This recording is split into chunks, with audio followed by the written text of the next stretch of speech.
السلام علیکم ورحمۃ اللہ وبرکاتہ۔ ناظرین کرام خوش آمدید کہتے ہیں آپ کو۔ دور ترجمہ قرآن کا سلسلہ آپ کے علم میں کہ سورۃ البقرہ کا مطالعہ جاری ہے۔ سورۃ البقرہ کا مطالعہ کر رہے ہیں۔ سورۃ البقرہ کے 19ویں رکوع کا ہم نے آغاز کیا اور اب خطاب ہے نبی اکرم صلی اللہ علیہ وآلہ وسلم کی امت سے۔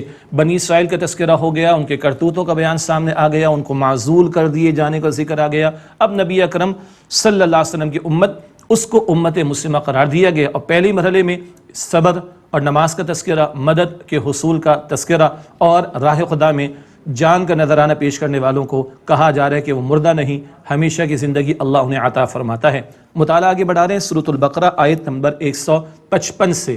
ایک اور ہلا دینے والا مقام، ٹھنڈے ٹھنڈے جنتی ملے گی۔ امتی ہو، بڑے بڑے حوصلے تمہیں رکھنے ہیں اور بڑے مصائب سے تمہیں گزارا جائے گا۔ آئیے مطالعہ شروع کریں۔ البقرہ آیت نمبر 155۔ اعوذ باللہ من الشیطان الرجیم، بسم اللہ الرحمن الرحیم۔ وَلَنَبْلُوَنَّكُمْ بِشَيْءٍ مِّنَ الْخَوْفِ وَالْجُوعِ وَنَقْصٍ مِّنَ الْأَمْوَالِ وَالْأَنفُسِ وَالثَّمَرَاتِ، اور ہم ضرور تمہارا امتحان لیں گے کسی قدر خوف سے اور بھوک سے اور مال اور جان اور پھلوں کے نقصان سے۔ کبھی جان تک نذرانہ پیش کیا جائے گا، کبھی مصائب آ جائیں گے، کبھی فصل تیار کھڑی ہوگی اور شاید ضائع ہونے کا اندیشہ ہو جائے، کبھی گھر بار کو چھوڑنا پڑے، کبھی ہجرت کا موقع آ جائے گا۔ تیار رہنا، اللہ نے ڈے ون سے کلیئرٹی دی ہے۔ یہ جو آج ہم میٹھے میٹھے بیٹھے ہوئے ہیں اور سستے سستے ہم چاہتے ہیں ٹھنڈے ٹھنڈے بیٹھے رہیں، یہ تصور ہمارا ہے۔ قرآن تو انقلابی تصور دیتا ہے، ایمان والوں کو کھڑا کرتا ہے اور مجاہدانہ تربیت ان کی فرماتا ہے اور ان کو پہاڑوں سے ٹکرانے کا حوصلہ عطا کرتا ہے۔ آگے فرمایا یہ آزمائش کسی قدر ہوگی، بھوک، خوف ہوگا، بھوک کا اور جان کا اور مال کا اور پھلوں کے نقصان کا، اور اللہ سبحانہ وتعالیٰ طرح طرح سے تمہارا امتحان لے گا۔ لیکن وَبَشِّرِ الصَّابِرِينَ، اور اے نبی صلی اللہ علیہ وسلم صبر کرنے والوں کو بشارت دے دیجئے۔ الذین اذا اصابتهم مصیبت، وہ کہ جب انہیں کوئی مصیبت پہنچتی ہے تو وہ قالوا انا للہ وانا الیہ راجعون، کہتے ہم تو بے شک اللہ کے ہیں اور ہمیں اللہ ہی کی طرف لوٹ کر جانا ہے۔ یہ جان اللہ نے دی، اگر نقصان اس میں اللہ ڈال دے تو اللہ کا اختیار، مال اللہ نے دیا واپس لے لے اللہ کا اختیار، ہم بھی اللہ کے ہیں، لوٹ کر اسی کی طرف جانا ہے۔ یہ ایمان والے کہتے ہیں۔ سبحان اللہ، جب ایمان والے اس استقامت کا مظاہرہ کریں، اللہ پر توکل کریں، تو پھر اللہ تعالیٰ بھی بشارت دیتا ہے۔ اولئک علیہم صلوات من ربہم ورحمہ، یہ وہ لوگ جن پر ان کے رب کی طرف سے عنایتیں ہیں اور رحمت ہے۔ واولئک هم المہتدون، اور یہی لوگ ہدایت یافتہ ہیں۔ اللہ تعالیٰ ہمیں ان لوگوں میں شامل فرمائے۔ گزشتہ بیان میں ایک بات ذکر کی گئی تھی، اب اس صورت میں عبادات کا ذکر بھی آئے گا، معاملات کا ذکر بھی آئے گا، قتال فی سبیل اللہ کا، جنگ کا ذکر بھی آئے گا، راہ خدا میں انفاق مال خرچ کرنے کا ذکر بھی آئے گا۔ یہ مختلف موضوعات مستقل چلتے رہیں گے۔ دیکھیے اب صفا مروہ اور حج اور عمرے کا تذکرہ آ رہا ہے۔ ارشاد ہوا ان الصفا والمروہ من شعائر اللہ، بے شک صفا اور مروہ اللہ تعالیٰ کی شعائر، اللہ تعالیٰ کی نشانیوں میں سے ہیں۔ فمن حج البیت او اعتمر فلا جناح علیہ ان یطوف بہما، پس جو کوئی اللہ کے گھر کا حج کرے اور یا عمرہ ادا کرے تو اس پر کوئی حرج نہیں کہ ان دونوں پہاڑیوں کے درمیان چکر لگائے۔ یہ صفا مروہ کی پہاڑیاں، اب تو خیر وہ ماربل کے اندر وہ سارا کچھ اس پورے عمارت کے اندر آگے جو مسجد حرام کی عمارت ہے، البتہ پہلے پہاڑیاں تھیں، وہاں پر بت رکھے ہوئے تھے۔ زمانے جاہلیت میں ایک سوال اٹھا، بتایا گیا نہیں وہ تو زمانے جاہلیت کا معاملہ تھا۔ یہ صفا مروہ تو بی بی ہاجرہ کی یاد دہانی کراتی، ان کی سعی کی یاد دہانی کراتی۔ اللہ اکبر کبیرہ، یہ اللہ تعالیٰ کی نشانیاں ہیں، ان کے درمیان چکر لگانا کوئی حرج نہیں، بلکہ اس کو تو پسند کیا گیا، اس کا تو تقاضا کیا گیا ہے۔ وَمَن تَطَوَّعَ خَيْرًا فَإِنَّ اللَّهَ شَاكِرٌ عَلِيمٌ، اور جو خوشی خوشی کو نیکی کرے تو بے شک اللہ قدردانی فرمانے والا، خوب علم رکھنے والا ہے۔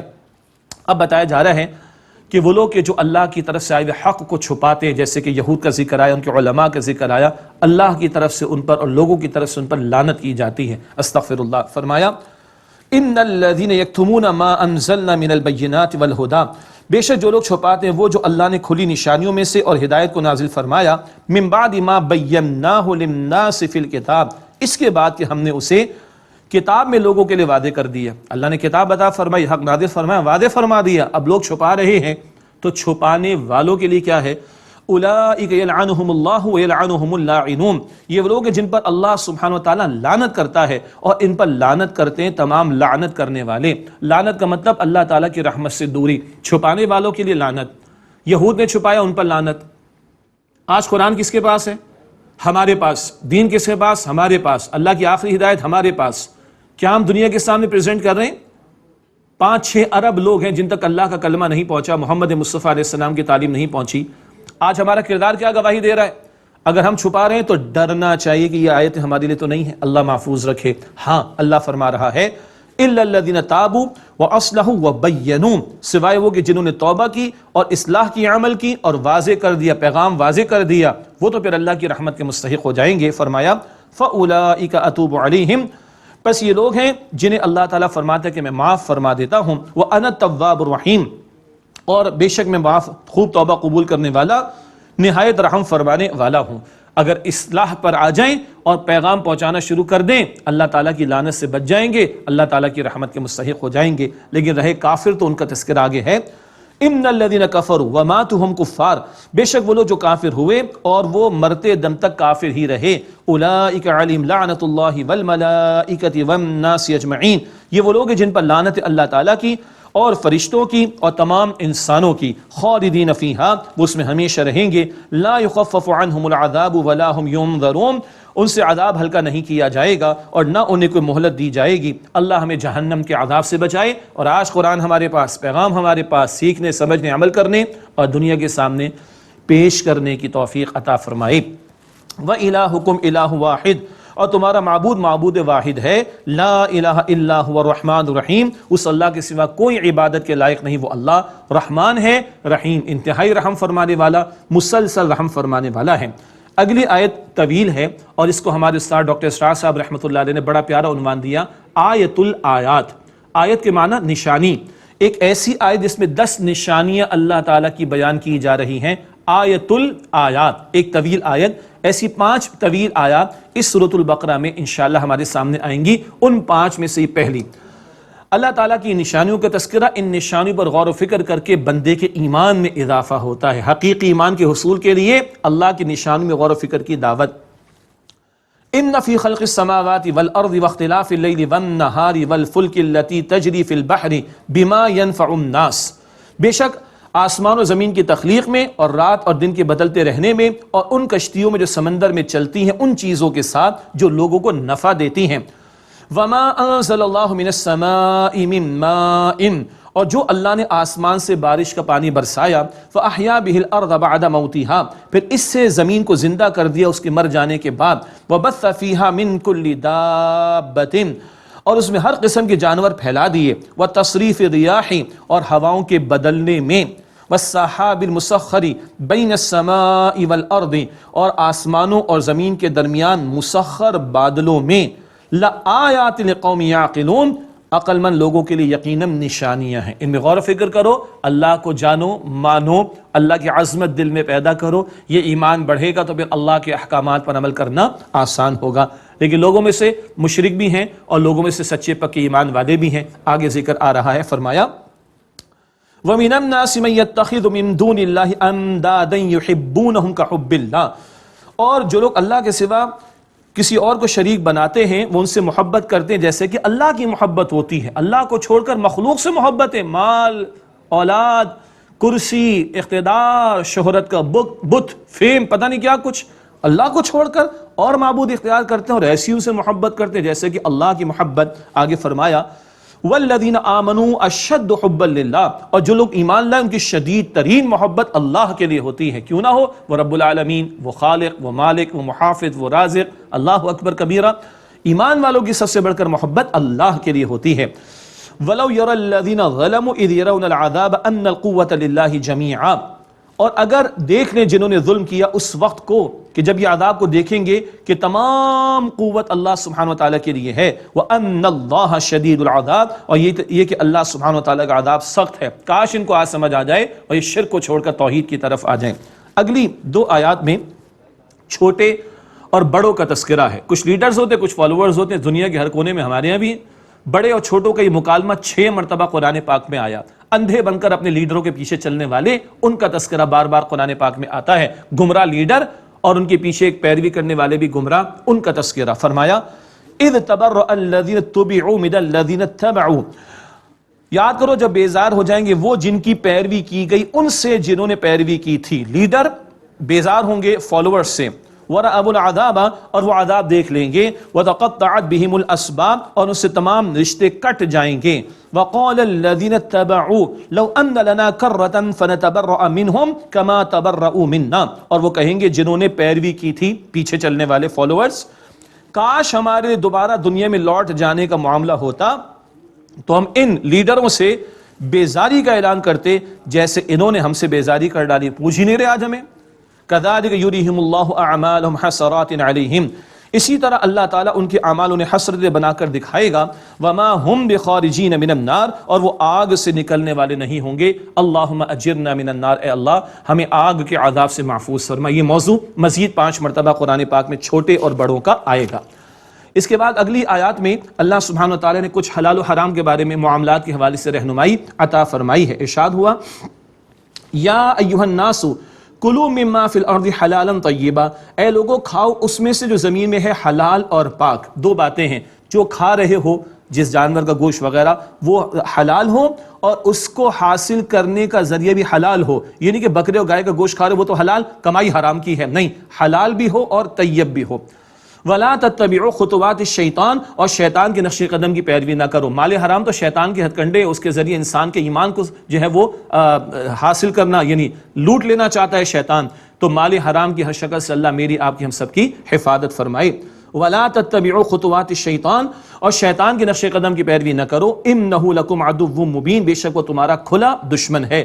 إِنَّمَا يَأْمُرُكُمْ بِالسُّوءِ وَالْفَحْشَاءِ بے شک وہ تو تمہیں صرف برائی اور بے حیائی کا حکم دیتا ہے، مراد اس بات پر لگاتا ہے، اٹریکشن دیتا ہے۔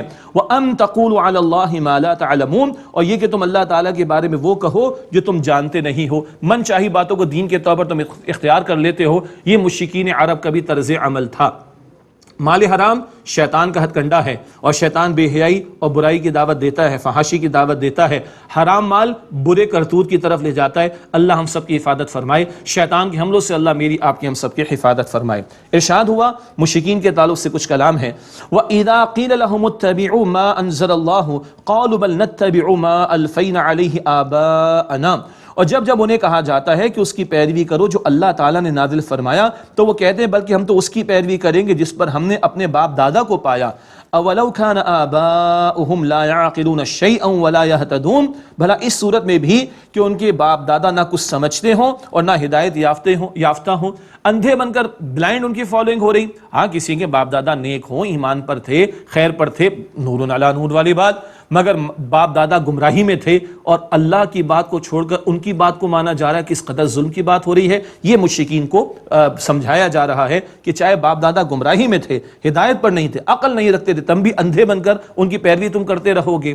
ہم بھی غور کریں، ہمارے ماں باپ تو مسلمان الحمدللہ، البتہ ذہن میں رہے کبھی بڑوں کی کوئی غلطی ایسی ہو جو شریعت سے ٹکرا رہی ہے بات تو بڑوں کی نہیں مانی جائے گی، سب سے بڑا کون ہے؟ اللہ سبحانہ وتعالی، اس کی بات کو مانا جائے گا، یہ کلیئرٹی رہنی چاہیے۔ فرمایا وَمَثَلُ الَّذِينَ كَفَرُوا كَمَثَلِ الَّذِي يَنْعِقُ بِمَا لَا يَسْمَعُ إِلَّا دُعَاءً وَنِدَاءً اور جن لوگوں نے کفر کیا ان کی مثال اس شخص کی حالت کی مانند ہے جو اس کو پکارتا ہے جو نہیں سنتا سوائے پکارنے اور چلانے کی آواز کے۔ سم بکم عمی فہم لا یعقلون وہ بہرے گونگے اندھے ہیں پس وہ سمجھتے نہیں ہیں۔ ایسا ہے کہ جانوروں کو پکارے تو پکار تو جا رہی مگر جانور بیچارے سمجھ نہیں سکتے، تو بتوں کو پکارنے والے، اللہ کو چھوڑ کر دیگر مخلوقات کو خدا بنانے والے، ان سے مانگنے والے اور ان کی طرف امید لگانے والے ایسی ہیں کہ جیسے کوئی پکار رہا ہے اور چلانے کے سوا کوئی آواز نہ آ رہی ہو، بہرے ہیں، گونگے ہیں، اندھے ہیں، پس وہ سمجھتے نہیں ہیں۔ آگے ارشاد ہوا اگلی آیت میں کھانے پینے کے 3 آداب کا ذکر، بڑا پیارا مقام۔ یا ایھا الذین آمنوا کلوا من طیبات ما رزقناکم اے وہ لوگو جو ایمان لائے ہو تم پاکیزہ چیزوں میں سے کھاؤ جو ہم نے تمہیں عطا کی ہیں، حلال بھی ہو اور طیب بھی ہو، حلال کمائی سے حاصل کیا جائے، برا عقیدہ اس میں شامل نہ کیا جائے، کسی کا مال ہڑپ کر کے کمانے کی کوشش نہ کی جائے، شے بھی حلال ہو اور اس کے حصول کا ذریعہ بھی حلال ہونا چاہیے۔ واشکروا للہ اور اللہ تعالیٰ کا شکر ادا کرو، خوب کھاتے ہو شکر تو ادا کرو اللہ کا۔ ان کنتم ایاہ تعبدون اگر تم صرف اسی کی عبادت کرنے والے ہو۔ اس کھانے پینے کا حاصل کیا ہو؟ جسم کو توانائی ملے گی، اس جسم کی توانائی کے نتیجے میں جسم کو کہاں لگائیں گے؟ اللہ کی بندگی کے لیے، اللہ تعالیٰ کی اطاعت کے لیے، اللہ تعالیٰ کی عبادت کے لیے۔ یہ کھانے کے حوالے سے کچھ آداب کا بیان۔ اگلی آیت میں چار باتوں کی حرمت کا ذکر، اور یہ بات 4 ہی مرتبہ قرآن پاک میں آئی۔ اس کا یہ مطلب نہیں بس 4 ہی باتیں حرام ہے باقی سب حلال ہے، استغفر اللہ، نہیں نہ، اس معاشرے میں کچھ چیزیں بہت زیادہ عام تھیں، حرام چیزیں، اور آج بھی دنیا کے معاشروں کے اندر حرام ہے، ان کا خاص تذکرہ، ورنہ حرام اور بھی چیزیں ہیں جو قرآن پاک میں اور احادیث مبارکہ میں بیان ہوئی، بالخصوص 4 کا بیان۔ انما حرم علیکم المیتۃ والدم ولحم الخنزیر، بے شک اللہ سبحانہ و تعالی نے حرام کیا ہے تم پر مردار کو اور خون، مراد بہتا ہوا خون، چاہے حلال جانور ہے لیکن ذبح کریں گے بہتا ہوا خون، یہ سورہ انعام میں بات آئے گی انشاءاللہ، بہتا ہوا خون، ولحم الخنزیر، اور سور کا گوشت، یہاں گوشت کا ذکر مگر سور پورے کا پورا وہ بالکل حرام، اس کی تفصیل بھی مختلف مقامات پر آگے آئے گی اور پھر تفاصیل میں دیکھا جا سکتا ہے۔ چوتھی بات، وما اہل بہ لغیر اللہ، اور جس پر اللہ سبحانہ و تعالی کے سوا ذبح کے وقت کسی اور کا نام پکارا گیا ہو، اللہ کی خوشنودی کے بجائے کسی بت کو یا کسی اور مخلوق کو خوش کرنے کے لیے ذبیحہ پیش کیا جا رہا ہے، یہ بھی جائز نہیں ہے۔ تو مردار ایک جانور حلال ہے، بکرا وغیرہ، مر گیا اب وہ تمہارے لیے حلال نہیں ہے، ہاں مرنے سے پہلے ذبح کر لو گے، وہ تفصیل آ جائے گی سورہ مائدہ میں انشاءاللہ تعالی۔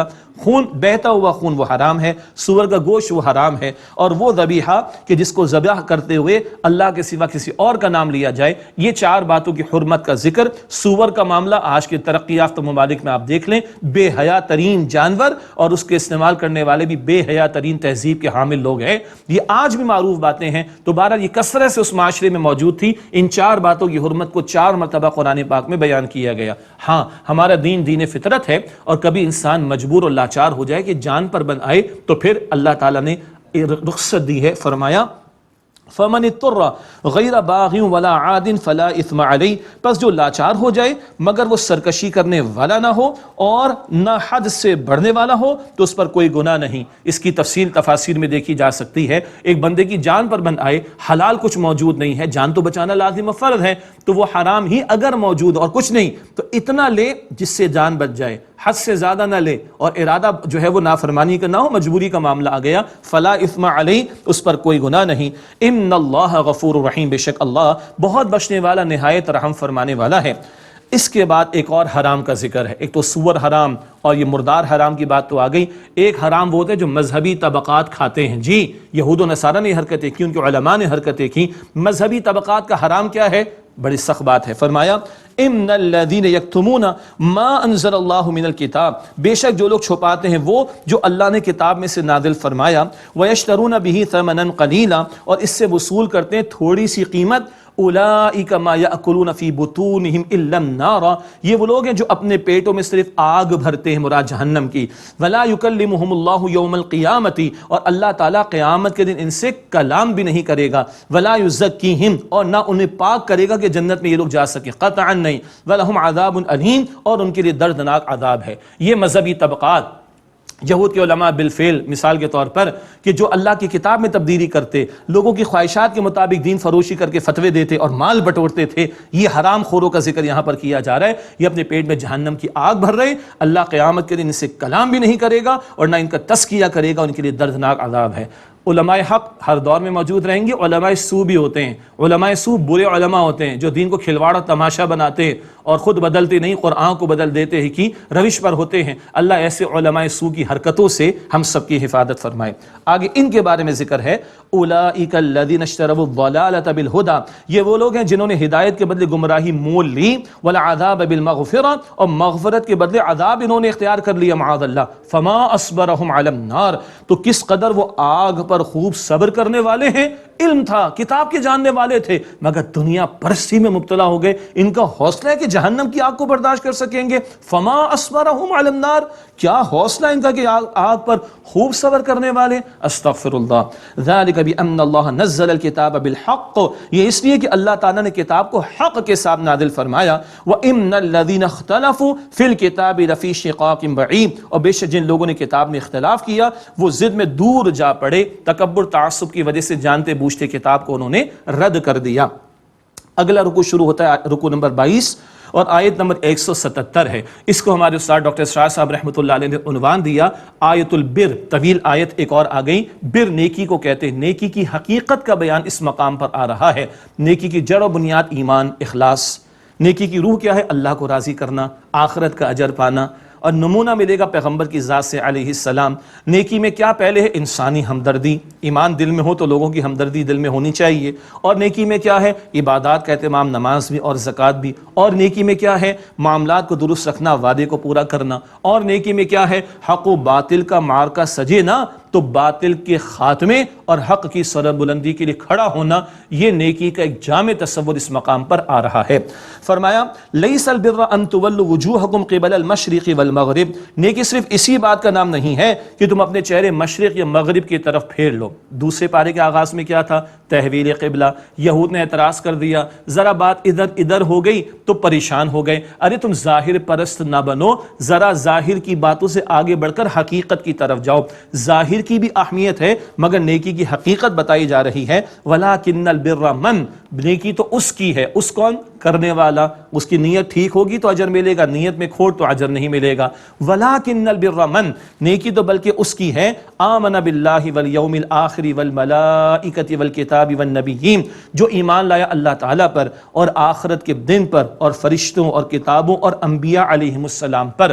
نیکی کی روح ہے ایمان، اللہ کو راضی کرنا ہے، آخرت میں اجر چاہیے ہے، اور پیغمبر کا اسوہ وہ نیکی کی صحیح شکل ہمارے سامنے رکھے گا۔ نیکی کی جڑ اور بنیاد و روح وہ ایمان ہے۔ اچھا، نیک آدمی میں سب سے پہلے کیا جذبہ پیدا ہوتا ہے؟ وہ انسانی ہمدردی کا جذبہ۔ وَآتَى الْمَالَ عَلَى حُبِّهِ ذَوِي الْقُرْبَى وَالْيَتَامَى وَالْمَسَاكِينَ وَابْنَ السَّبِيلِ وَالسَّائِلِينَ وَفِي الرِّقَابِ، اور اس نے مال کی محبت کی باوجود مال خرچ کیا رشتہ داروں پر اور یتیموں اور مسکینوں اور مسافروں پر اور سوال کرنے والوں پر اور گردنوں کے آزاد کرانے میں۔ مال کی محبت کے باوجود یہ بھی ترجمانی کی گئی، اور اللہ کی محبت کی خاطر خرچ کیا یہ بھی ترجمانی کی گئی۔ باقی رشتہ دار، یتیم، مسکین، مسافر، سوال کرنے والے اور گردنوں کے آزاد کرانے، یہ ڈیفرنٹ کیٹیگریز بیان کی گئی۔ اگر دوسروں کی تکلیف کو محسوس نہیں کر رہے تو بہت کچھ ہو سکتے ہیں، نیک نہیں ہو سکتے، لیکن انسانی ہمدردی سے آگے بڑھ کر اللہ کا بھی حق ہے۔ وَأَقَامَ الصَّلَاةَ وَآتَى الزَّكَاةَ،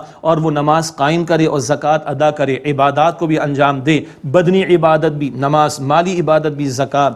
وَالْمُوفُونَ بِعَهْدِهِمْ إِذَا عَاهَدُوا، اور جب وہ وعدہ کریں تو اس کو پورا کریں۔ وعدہ اللہ سے بھی ہوتا ہے پوری زندگی بندگی کا، وعدہ بندوں سے بھی ہوتا ہے، لکھا جاتا ہے۔ وعدے امپلائڈ اگریمنٹس بھی ہوتے ہیں حقوق کے ادا کرنے کے اعتبار سے، وعدے اپنے آپ سے بھی ہوتے ہیں، اللہ آئندہ گناہ نہیں کروں گا، یہ سارے وعدے وہ پورے کرتے ہیں۔ لیکن بالخصوص ان کی کیا صفت ہے؟ والصابرین فی البأساء والضراء وحین البأس، اور بالخصوص وہ صبر کرنے والے ہیں سختیوں میں اور تکالیف میں اور جنگ کے موقع پر بھی۔ مصائب آئیں تو ڈٹے رہتے ہیں، اور جنگ ایمان والوں کی کیوں ہوتی ہے؟ وَيَكُونَ الدِّينُ كُلُّهُ لِلَّهِ، سورہ انفال کی آیت نمبر 39، اللہ کے کلمے کی سربلندی کے لیے، اللہ کے دین کے غلبے کے لیے۔ یہ نہیں کہ کونے کھدرے میں بیٹھ کے بس نیکیاں کر رہے ہیں اور معاشرے میں باطل ناچ رہا ہے، ننگا ناچ، قطعا نہیں، وہ میدان میں آتے ہیں اور باطل کو چیلنج کرتے ہیں، اور اگر جنگ کا موقع آتا ہے تو ڈٹے رہتے استقامت کا مظاہرہ کرتے ہیں۔ یہ ہے نیکی کا بڑا انقلابی اور حرکی تصور، dynamic concept of the good deeds, جو اس مقام پر قرآن عطا کر رہا ہے۔ اولئک الذین صدقوا، یہ لوگ سچے ہیں، واولئک هم المتقون، اور یہی لوگ متقین ہیں۔ قرآن سے ہدایت کون پائیں گے؟ جو متقین ہوں گے۔ متقین کی صفات البقرہ کے شروع میں بھی تھی، یہاں نیک آدمی کا ذکر کر کے متقین کی صفات کا ذکر آ گیا۔ ایمان بھی، انسانی ہمدردی کا جذبہ بھی، نماز و زکوٰۃ کا قائم کرنا بھی، ادا کرنا بھی، وعدوں کو پورا کرنا بھی، صبر کا مظاہرہ بھی، حق و باطل کے معرکے میں ڈٹے رہنا بھی، اور حق کی سربلندی کے لیے جان مال سب کچھ لگا دینا بھی، یہ سچے ہیں اور یہی متقین ہیں۔ اللہ ان متقین اور واقعتاً نیک لوگوں میں ہمیں شامل فرمائے۔ اللہ میری آپ کی ہم سب کے تمام مسلمانوں کی مغفرت فرمائے۔ اللہ تعالی ہم سب کو جہنم سے آزادی عطا فرمائے۔ اللہ ہم سب کو جنت الفردوس عطا فرمائے۔ اسی کے ساتھ اجازت چاہتے ہیں، آمین یا رب العالمین، وآخر دعوانا ان الحمد للہ رب العالمین، والسلام علیکم ورحمۃ اللہ وبرکاتہ۔